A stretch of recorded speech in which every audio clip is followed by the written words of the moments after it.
Yeah, welcome everyone. Hello.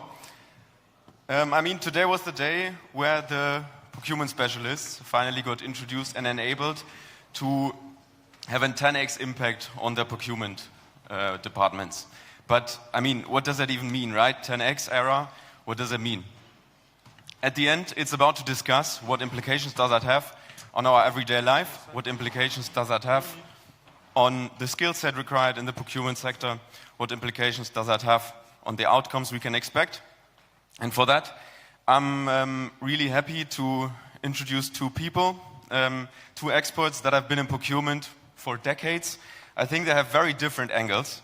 Let's see where they agree, let's see where they disagree, and let's see what they think we are all missing. First of all, I'd like you to welcome Dr. Elouise Epstein, in procurement more than 25 years. Partner at Kearney, created the famous procurement platform stack, wrote a book about digital procurement, literally. Elouise, you've been preaching platform consolidation before it was cool, so welcome.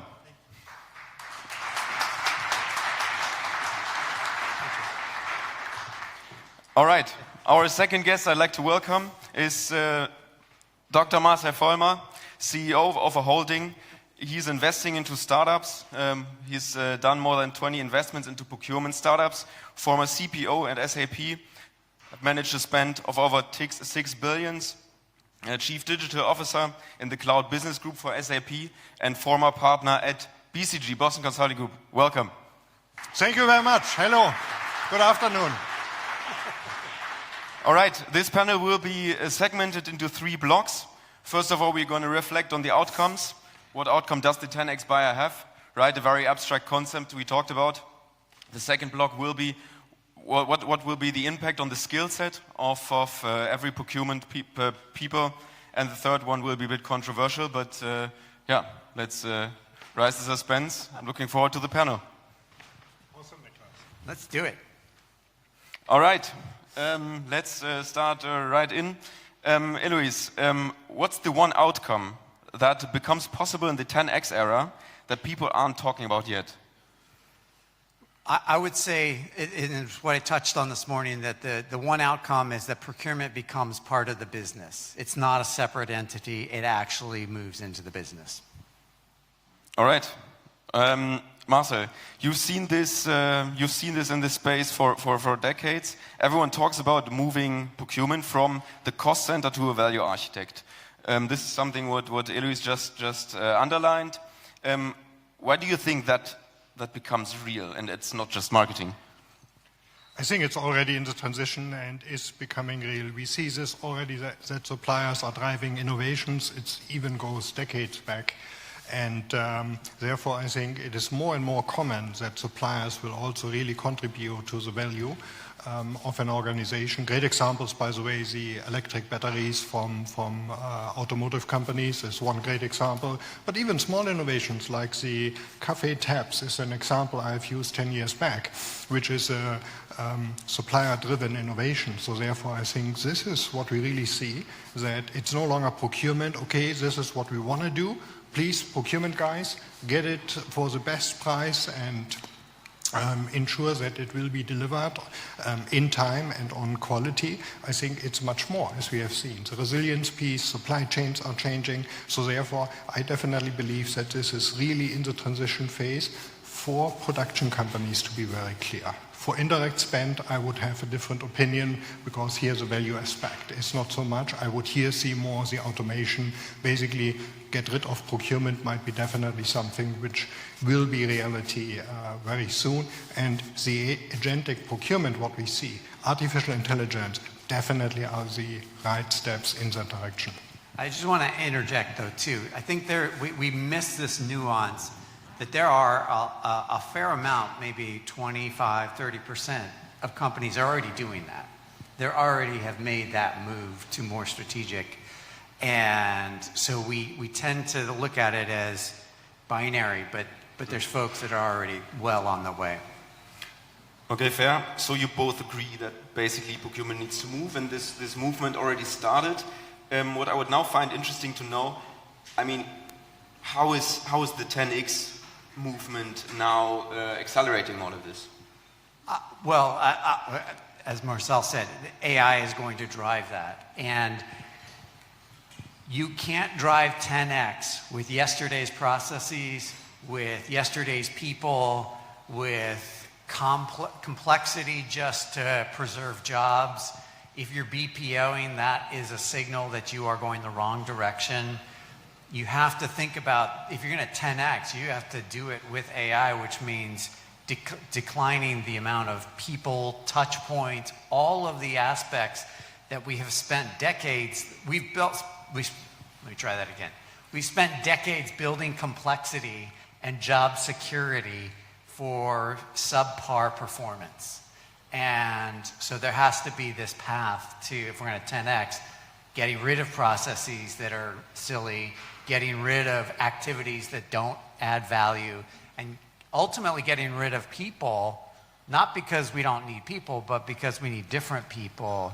And the ones that remain will have to be very, very motivated, creative, and whatnot. Okay, let's stop there. That's an interesting point we are going to come back to later. Marcell, what do you think? I mean, you did, as you were doing your job at SAP, you were preaching this best of breed approach, and what now all the statements from Elouise underlined, things are changing, right? And you underlined, you kind of agreed to like the one sense that things are changing. Did you change your opinion about what approach is better? Do you think like this AI movement over the past years made us accelerate into this all-in-one approach, data, infrastructure, agents on one layer, or do you still stick to your opinion and also like to the origin why you did the acquiring process at SAP the way you did it? No, Niklas, I'm pretty sure you need to ask this question, as Elouise and we go back decades, and we had definitely our fights all over in the world about, is it good to go for an integrated suite solution, or is it a better approach to connect all the best of breed solutions? And Elouise is very thought-provoking and also thought-leading, and was already anticipating probably that the artificial intelligence will come to the extent what we see today. I don't know, Elouise, you can answer that in a sec. I definitely changed my opinion, and that's the reason why I have invested in more than 20 startups, predominantly in the ProcureTech world, because I believe that with artificial intelligence, whatever is best for a company can get connected to the back-end systems. And you might have seen that I've also worked at Celonis, focusing on the process mining piece, how to integrate processes, how to make it really seamless on the integration side. I honestly believe that with the APIs in combination with artificial intelligence, we can now connect and integrate the procurement solutions to the back-end systems. And yes, pick whatever is best for you, but I still also stay with one comment I made all the time when I was discussing this topic. Please think about the cost for an interface to different systems, because it still costs money, and if AI can automate it, it doesn't exist, wonderful, perfect. If you need to manually do that and also need to integrate the data and all of that, please be cautious about the cost, what it still has. Okay, so I want to just add 2 points. So actually you bring up a good point. Going to AI and 10xing doesn't mean your costs go down. In many cases, I think costs will go up. And so I love that point, so I think it's worth highlighting. And especially, we learned this 15 years ago when everybody moved to the cloud and thought that was the greatest thing until the bills started coming in and the consumption rate was crazy.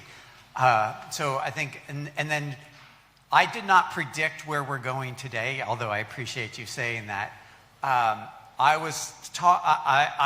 assumed that it would be some AI system, but I said that without knowing anything. I was probably just being provocative because I just had this AI hub thing it wasn't really well defined. And so my thinking has had to shift too, away from all of these systems into a platform. And ultimately it's the platform that we really need to be talking about. All right, Elouise, when was the time or the moment where you finally realized, okay, like I was always right about this all-in-one approach? No, I was always lucky. It's all luck and timing. I'm convinced of that. I think the one moment was in March of 2020 because prior to March of 2020, when the lockdown started, everybody was like, yeah, digital's nice. We'll, play with some stuff. And as soon as everything locked down, everybody went 100% digital. I mean, I hadn't used video conferencing really before March of 2020. And then all of a sudden, we're on Zoom and Teams all day. And so that was the moment that I realized not only do we have to actually use these systems we've been paying for and not using, we also need to start getting some of these best of breeds in there to actually do something productive. All right, that's pretty humble, but yeah, I like what you say.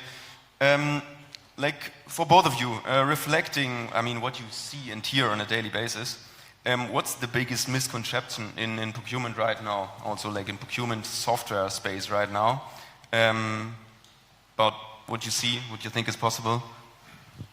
Number one is there's not one solution to fix everything. I think that's definitely something what I would see. And it's also amazing what can be done with a handful of resources at the beginning to really found a startup and really bring a solution to the market. I was very impressed about BASF. By the way, I was a guy who was selling the previous solution, what BAS replaced, and Igor and Zara really explained very well. You can now replace globally indirect spend with a Mercasphere solution, for example, in a fairly short time frame. And this is really showing also that, hey, you can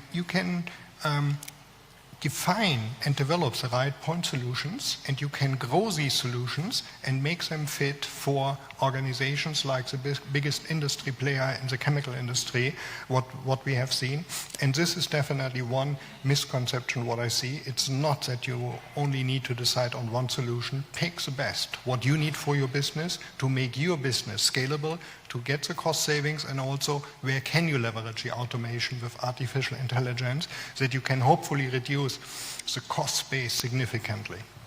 Oh, okay, I want to give them, yes, I like that. The biggest misperception is that Copilot is actually AI. All of my, I had to take a shot at Microsoft. Almost all of my clients, they believe that IT, or they just let IT dictate what the tools are going to be. We're in an era where Copilot is corporatized AI. It's fine to read your emails and do whatever, or draft an email, but when we're talking about a procurement platform, or even OpenAI and Anthropic and Gemini, those are real heavy-duty industrial AI platforms. And that's what I try to get people to understand is you have to learn at that level. The other misperception is that we have time.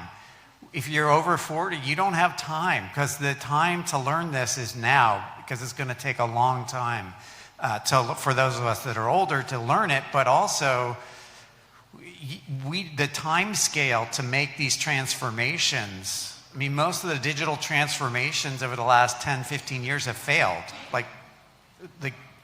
I would say 98% of them have failed. So we don't have time to keep fooling around. We actually need to get to the point and move on. It's funny that you say that we don't have time. One question I would have, you were talking about like connecting backends, which is like coming from best of breed, the only way you have if you want to have like an all-in-one software. What we realize daily, and correct me if I'm wrong, that connecting these backends with all of these underlying data sources, all of these underlying data formats, all the data garbage that we keep storing in our systems, it's very heavy to push these like back-end consolidation, what you're talking about. How do you think, Marcell, can we combine the fact that Elouise underlines, okay, we need to hurry up because this is a transition and we don't have much time, and the problem or the difficulty I see in connecting all of these backends if we keep sticking to different software? I think we definitely need to hurry up because we see how fast things are developing right now. We see also what we are asked to really react on from the political side, from the economic side. So therefore, I think you need to be agile. You need to have the right resilience right now. Therefore, yes, hurry up, number one. Number two is the back-end integration. It's very simple. You don't have the time. Either artificial intelligence is doing that for you, because when you start a typical project like in the past, let's do the master data cleansing, vendor master data and all of that. Hey, come on. Whenever you start a project, 1 week later, the first data are getting outdated already again. So therefore, you will never fix it. And this was what I was always saying, also when I was working for SAP. Master data will not be fixed. Therefore, artificial intelligence or another solution needs to fix it. And why do I say that? Because the backend integration is something where I see lots of startups are now doing something different. They say we have a right solution, for example, for sourcing. Sometimes for auction, sometimes for contract management. We are not fixing the back-end integration for you. You have a great solution, but it's easy to use. You can use the data, manipulate the data, and also circle back the data in the back-end system for defined APIs. But you are not fully integrating that. So you run sourcing in one solution, and then basically at the end, what needs to get out, a purchase order, you ensure that this will be sent to the ERP system, goes to the supplier, and basically then the rest goes to the P2O system that you ensure, the P2P system, that you ensure that all the data are in and that you can pay the invoices in time. But you are no longer fixing everything. This was the core value proposition for the suite, that everything is in one system. I don't believe that this is working. Okay, so no back-end integration, to be very clear, is needed. You only send the data which are needed for the backends. So ideally it would be like a system where all the data is stored at one place, and before you get the data into the system, you can make sure that the data is cleaned and fairly prepared in order for all of these agents and workflows to run. But this will not happen. The data cleansing is something I don't believe in.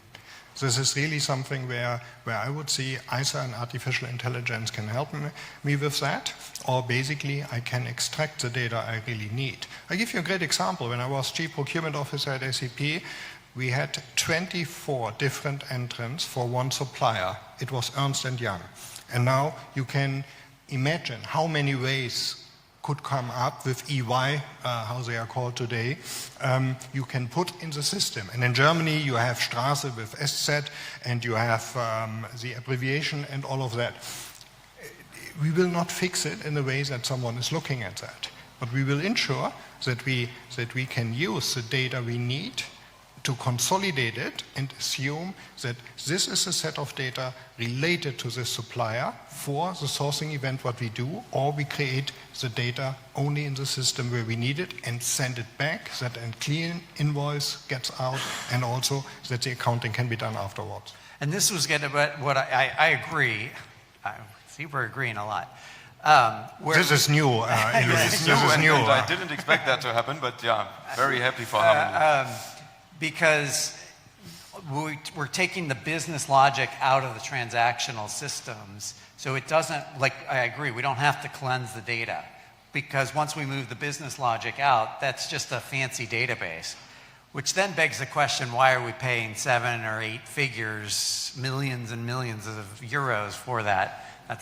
We have to reconcile that, because these are just basically dumb databases that store transactions. All right, so you think we need to stick to those dumb databases and we build intelligent system on top? Yeah, great. 100%. And by the way, suppliers will tell us if the data are correct. And I can tell you from my experience as Chief Procurement Officer, I was never ever in one meeting with a supplier where I had the same set of data and the total amount what we spent like the supplier had. Yeah. It never. Sometimes it was very small amount, sometimes it was really entire businesses which were not included here in the data. And this is definitely something also where we need to think, how can we stop that to ensure that we have the full picture of the supply and ideally the data match. All right, thank you for both of you. This was block 1 of our discussion. Let's move on to block 2. I think, as Fabian mentioned in his keynote speech, the outcomes that we actually are driven by our visions don't happen by themselves, right? I mean, we need people, we need skills. And the question, maybe let's start with you, Marcell. Everyone is talking about AI and automation, making buyers 10x more productive. You've invested into 20 plus ProcureTech startups. So what's the skill that actually delivers that level of productivity? So how can we make sure that also the skill set shifts towards this 10x era? That we keep up with all the supply chain damages, with all the risks that we face today? From my experience, it's basically, number one, you need to solve a business problem. You need really clearly describe and provide a solution for an existing business problem. This is the prerequisite for me if someone wants to develop a software solution or even start thinking about setting up a startup. The second one is the leadership team. Is it really a passionate, motivated team, highly skilled, and they really love what they are doing, and also they team up and work together? If these two things are working, I think these startups can really evolve and grow.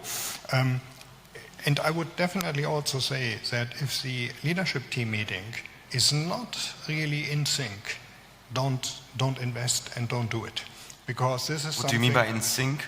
So if the leadership team has different opinions and is not really working as a team, this is something which can lead to chaos in a startup, because at the beginning you need to do more or less by yourself. I've also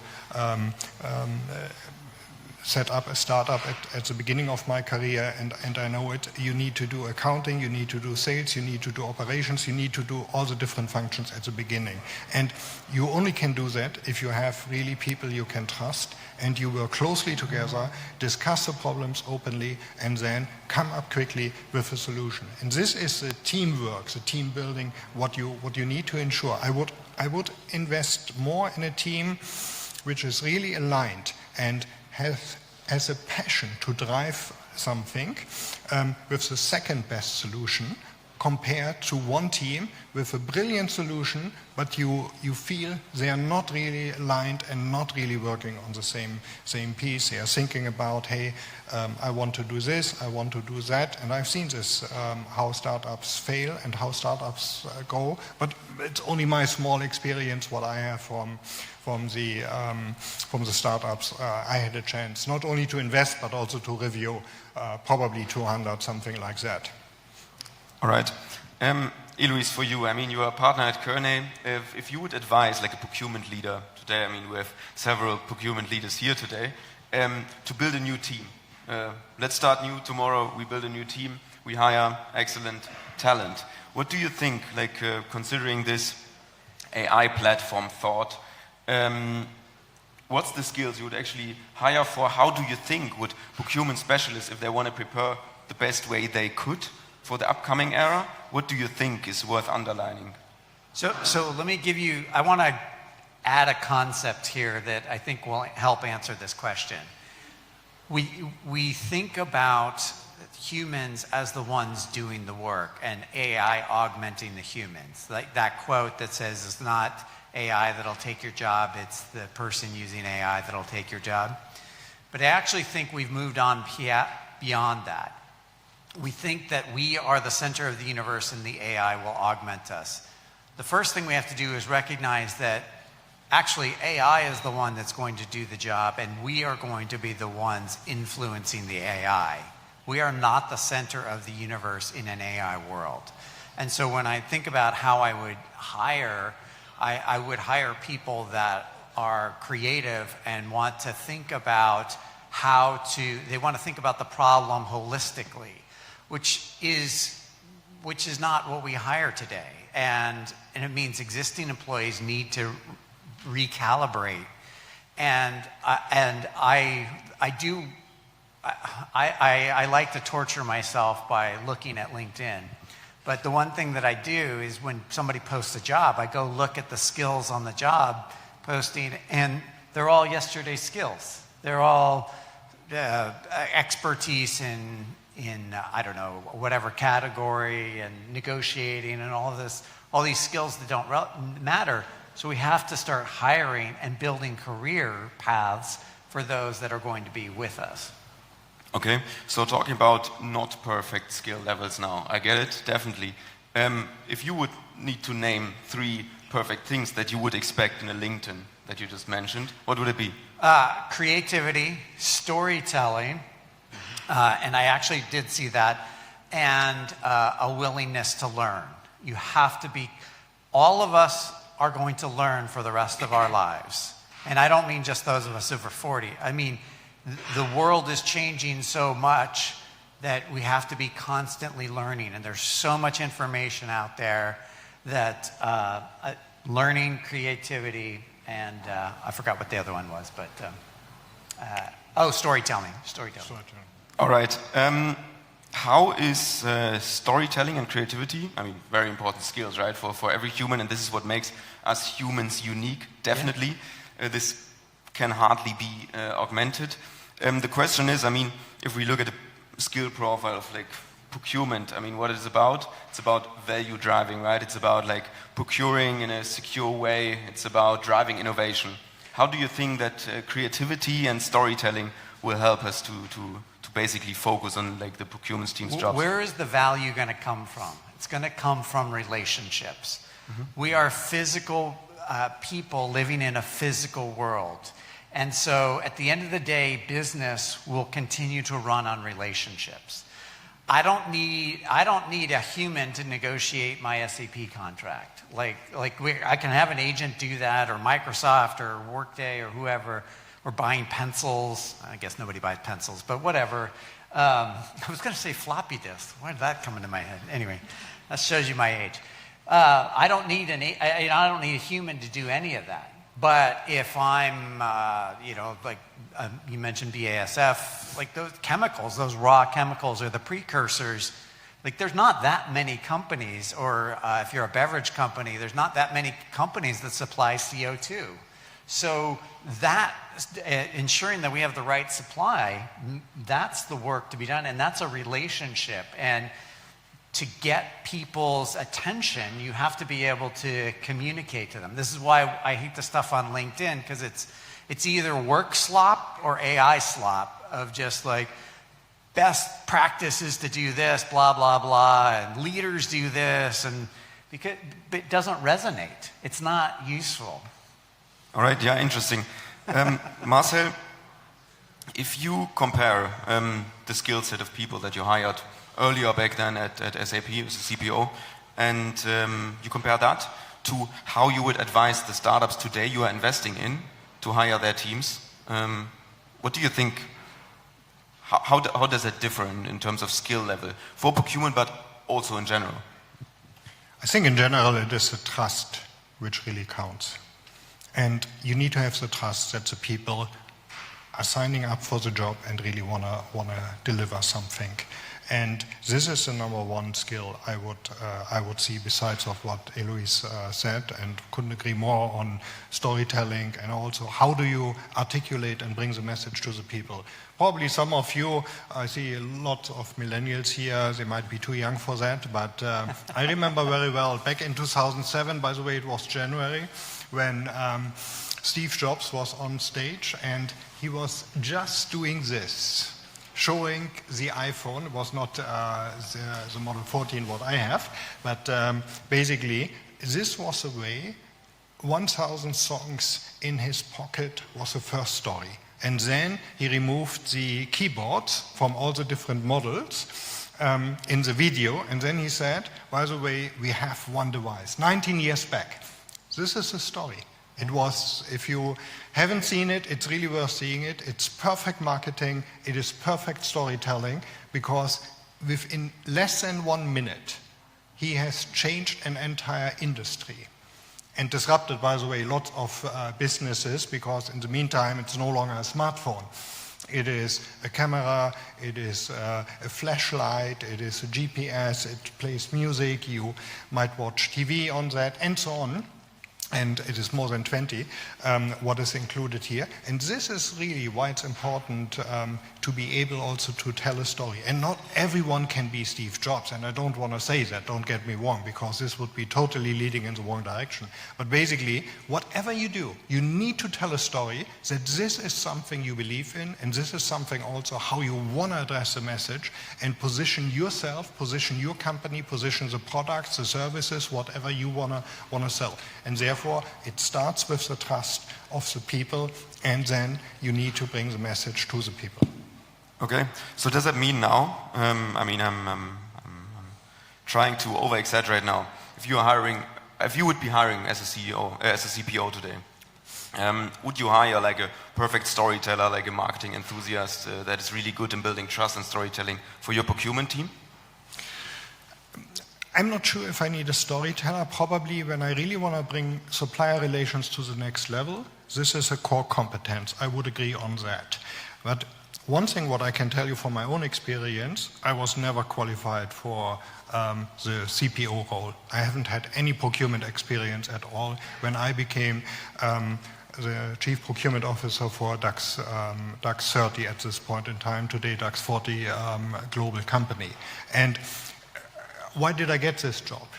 Because it was a trust the leadership team, the board had in me with the skills, what I could demonstrate in other non-related projects, by the way, to the procurement side. And therefore, I would definitely also rely on the people. You need to have functional experience, but let's be honest, procurement is something you can learn. I've seen it by myself, but I'm also convinced there are certain skills you can learn. Don't compare it now with a neurosurgeon or something like that. There are jobs you need experience, and this is something which is not replaceable by storytelling or any other skills, and probably it will take time until artificial intelligence will come to that. But I think you can do a lot when you go deep in a function and really ensure that you drive the outcome and focus on the value what you can contribute. At least this is what I've experienced, and basically every single step in my career was proving it. It might not be scalable, it might not be related to everyone else, but this is something also what I include in my considerations today when I hire people. Are we talking too long? Because I see that the microphones are getting already exchanged. Yeah, maybe. This was a sign, but we got a new microphone, so now we're well equipped. Maybe I talked too long. Okay, thank you. So if you had to name one skill that we wouldn't need to focus on while hiring anymore, what would you name? It's a trust. I stay with that. It's a trust. No, one skill that we don't need anymore. That we don't need anymore? Yeah. I think it is definitely the functional experience when I look at the more administrative related jobs. Because this is something which is changing so quickly, and artificial intelligence can replace a lot of that. Negotiations, learning how to negotiate, learning how to do contracts, risk management, all those things we need to stop doing because AI does it better. And again, we can augment it as humans, but yeah. Okay, so you're saying that basically good AI platforms contain this knowledge, and they can do this for you, and you could focus on the relationships, or even back to our discussion about the data and sort of the business logic. Those are things where we will help the AI. So yeah. All right. Thank you. That was block 2 already. So our last block. It's probably let's make it a bit controversial. So love it. Nice. Okay. In the age of AI, this is large business opportunities for all the software vendors. Out of your everyday experience, out of your everyday impression that you're getting, where's the biggest gap between all of this marketing that software vendors do and what actually gets delivered? Also reflecting what do we need in order to now choose for the software infrastructure that will actually be worthwhile, that will be lasting and we don't need to change it again? What do you think? Well, I'm going to answer the question slightly differently, but equally controversially. We have to stop with the use cases, because the use cases perpetuate pilots. And everybody talks about pilot purgatory of we just do all these pilots and we never operationalize it or get it to the next level. And I think one of the argument that I make is stop doing pilots and flip it around and start working on personal productivity. Because everybody in here can go home tonight and start working with these tools and improve your personal productivity, even in your personal lives or even at work. And if you have to, you can use Copilot for some of it. But at least get started and do that. And I think that's the biggest. The more complicated you make these pilots and the more complicated you make the roadmaps. I mean, these are consulting tricks to get a 1-week project extended to 6 months. So that's the work, is just focus on what's very tangible. Okay, so if we are now focusing, I mean, a lot of things that you mentioned were focusing about simplicity. Let's get results before we overcomplicate it. I mean, let's get a bit practical. I mean, all the procurement leaders here, what can you say about, I mean, we talked a lot about difficulties now and things to focus on. If we want to get some practical advice, like a roadmap, how you would steer a procurement organization today, what do you think is the best way to find the right path within the AI era? I mean, there are several concepts out there. We have AI layers basing on like a legacy system. We have this all-in-one approach where you have like the clean data. I mean, it all comes back to this basic discussion we also started at the beginning. But what's the practical advice that you would give to these practitioners here in order to succeed within the next 10 years? Well, first of all, don't trust IT, because they're not working in your best interest and they're just going to slow it all down. What do you mean IT, like the IT department, Yeah. what the head of IT says? Yeah, the head of IT, Okay. yeah. You just got to wait till they get fired. Controversial enough? Yeah, it's good, it's good. And understand, you have to make your own destiny. Choose the platform that you think is going to give you success. Not only the procurement platform, but what beyond. And then set that aside as that's the objective, and that will happen. It will take time, whatever that timeline is, but you don't really need to put a lot of effort behind it, because it's just going to matriculate through and you'll get there eventually. 80% of the work needs to be, like we were just talking about, getting the people up to speed, hiring new people, retraining people, whatever it takes. That's the practical thing. And everybody could and should start using AI. And I want to flag something Fabian talked about this morning, is in Silicon Valley right now, you cannot get a coding job or a systems engineer job unless you're using AI. The expectation is that, well, the reality is anybody that codes with AI is 10 times faster. And so we need to look at the personal productivity in the same lens.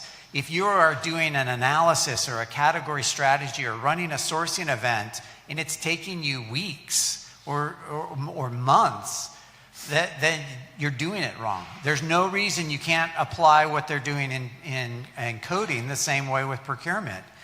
All of these things, we can apply personal productivity to all of this stuff, and you could do it almost overnight.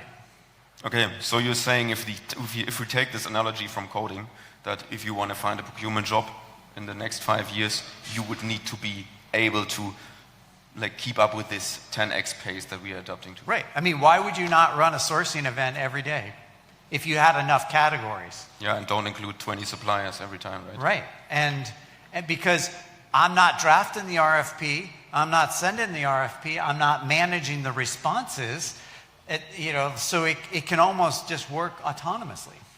Okay. One question I have, we were talking about practical advices, and you said, okay, for those practitioners here, choose the procurement platform that suits best. Yeah. What does that mean, like in actual measures? How do I find the one that suits best? What advice would you give? So we're going to work backwards, or I like to work from the future back. Find the 4.0, the Generation 4 platform, and work backwards from there, and determine how long it will take you to get there. If you just installed Ariba, I'm sorry, then you're going to have to take a different path. If you are coming towards the end of life, or you're trying to get ready to make the migration to the new version, it's going to be a hard cutover, despite what they say, or at least at the enterprise level. And so use that opportunity to look at the more pure play procurement platforms and really challenge the assumptions. And for too long, we have been under these delusions that there is some best practice, best way. The end, make it simpler. The end game is a 4.0 platform. So you have to determine how fast you can get. Can you define that quickly? 4.0, what does it mean? What does it imply for somebody that doesn't know? It's what I talked about this morning. It is an AI native procurement system that will essentially become the black box for source to pay and allow you to build the agents and the agentic workforce on top of it. All right, pretty sharp. What do you say, Marcell? Agree? With no constraints? When you ask about the selection of software solutions in general and procurement in particular, what I've seen many times is that people are looking at certain solutions. It's even today, sometimes I see it that, oh wow, this I've heard about this AI solution, or I've heard about this Copilot, whatever. And then they start thinking about, how can I implement it? How can I benefit from that? Same is for procurement solutions. Oh, could I make this fit, or is this the right solution for me? I would start totally differently, because if you do that, you might pay a lot of money for that and not really solving your problems. Be clear about what is a business problem you want to solve, and then look, are there solutions around? Can you give an example, business problem you want to solve? Can help.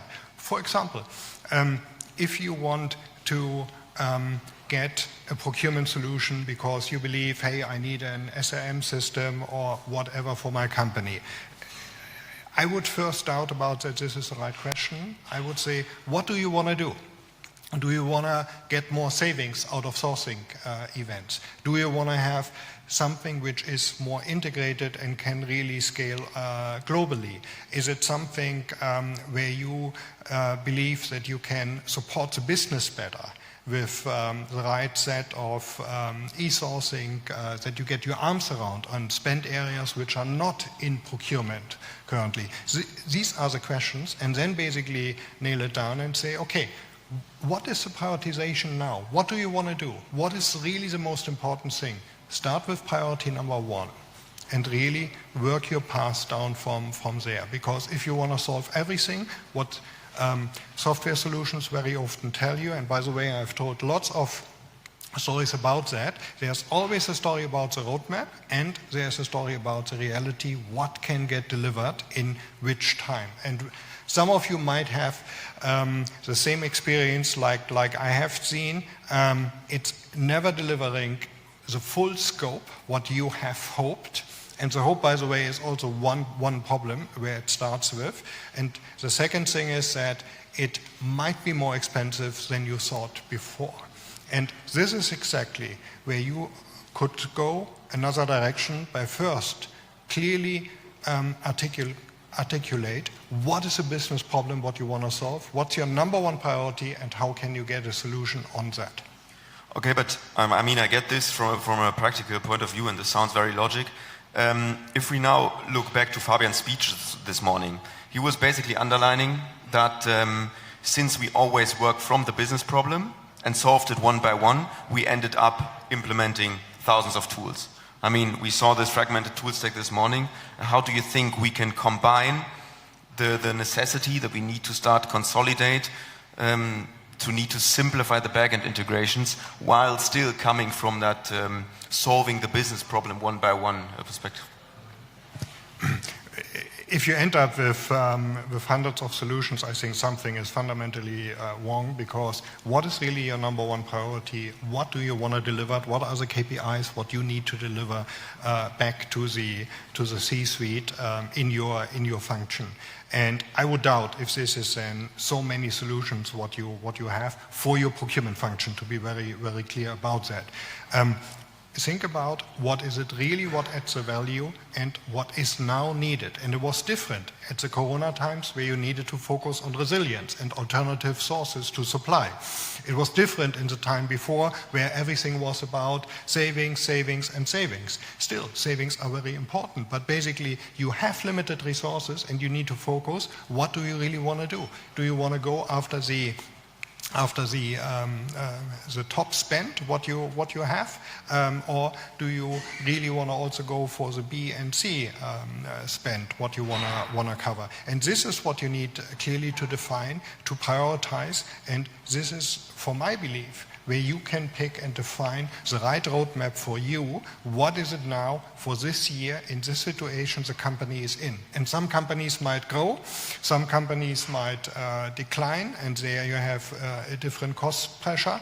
Some companies might need to look for innovations, where you have a different way in collaborating with suppliers. This is, and there can be only one top priority. If someone says, and I've seen many slides with the top 10 priorities, it all sounds nice, but is it really so that 10 things can get delivered? And is it that you have experience that all the priorities will get delivered? I have seen that's not happening, not to the extent where it was intended to, and therefore it might make sense to really focus. Okay, so if I conclude that, like both of your opinions, it would be like a good vendor and a flexible vendor with a good roadmap that helps you book and integrate the agents for the different problems, for the different use cases, to have them running one by one, so you can book one agent, implement one agent, and make sure that it actually drives value, and then move on, so that the tool stack doesn't get too fragmented, and this would be the last spider map you would ever have to create. Yeah. Okay. I look forward to that. Nice, very, very nice. So, one quick question. I mean, we are already like almost 45 minutes into this discussion. Now I would ask you, I mean, both of you are visionaries, a lot of experience. Let's mark history. I ask you for one prediction for 2030, what procurement will look like. And I will write that down today, and I will post on LinkedIn 2030, and we'll judge who was right, if somebody was right. So what would be the one prediction for the next 4 to 5 years be that you would want to mark in the history books? Well, let me preface this. This is going to take a setup. I think the globalized world that we have, of safety, security, things that we can rely on to move smoothly, a global legal framework, all of that's getting thrown out, to sort of get to the politics question. Wars are, war is inevitable in the human experience. That's taking a dark turn, but so we're going to see more wars, more disruption. So the idea of a globalized supply chain is, I think that's. So you think it even gets worse? It definitely gets. I know it will get worse. So the workload we mark today wouldn't be 100x; it would probably be more. Yeah, it would have to be. And and back to the last question. That's why we have to be much more productive. And alliances are shifting. And they're shifting all the time. And so with that, like, we were all shocked in March of 2020, like, oh my God, how did we get here? Well, at least if we take that experience, we now can look ahead and say, what happens if the worst thing happens? And if you look at the number of wars going on in the world, there's quite a bit, and certain leaders in certain American countries want to dissolve NATO, and we have a billionaire class that is kind of destroying the world. And anyway, I'm not off topic, but my point is that the way businesses run by 2030 is going to be vastly different, and it's going to be calibrated much differently to work in this very hostile business environment. We've had a very secure business environment since 1945. I can't do the math. Let's see, was that 65 plus 25, 70, 80, 80 plus years. That's going out, that's crumbling. And so I think, so my prediction is business is going to operate in such a different way in just 4 years. All right, thank you, Marcell. What do you think? Let me keep it simple. Number one is operational and indirect procurement will be fully automated by 2030. That's my belief, number one. And the second one is that strategic procurement is either really delivering value, however it is defined, with suppliers driving innovations and playing a vital role in a company, or it will be moved into the lines of businesses that they run the function and do the procurement out of their function with the governance, by the way, and the compliance, which is still important, but will be delivered by the capabilities of technology with artificial intelligence, where we have much different options and we don't need just a function for that, because it can get fully monitored out of the system. These are my two beliefs. All right. Happy to discuss. Yeah. I mean, I'm very happy. It was a good discussion. I mean, at the end, we tried to give a bit more insights about this aspect of the 10x buyer. We make it a bit more practical. I think I was very happy on that level, how both of you kind of agreed. I prepared for something worse.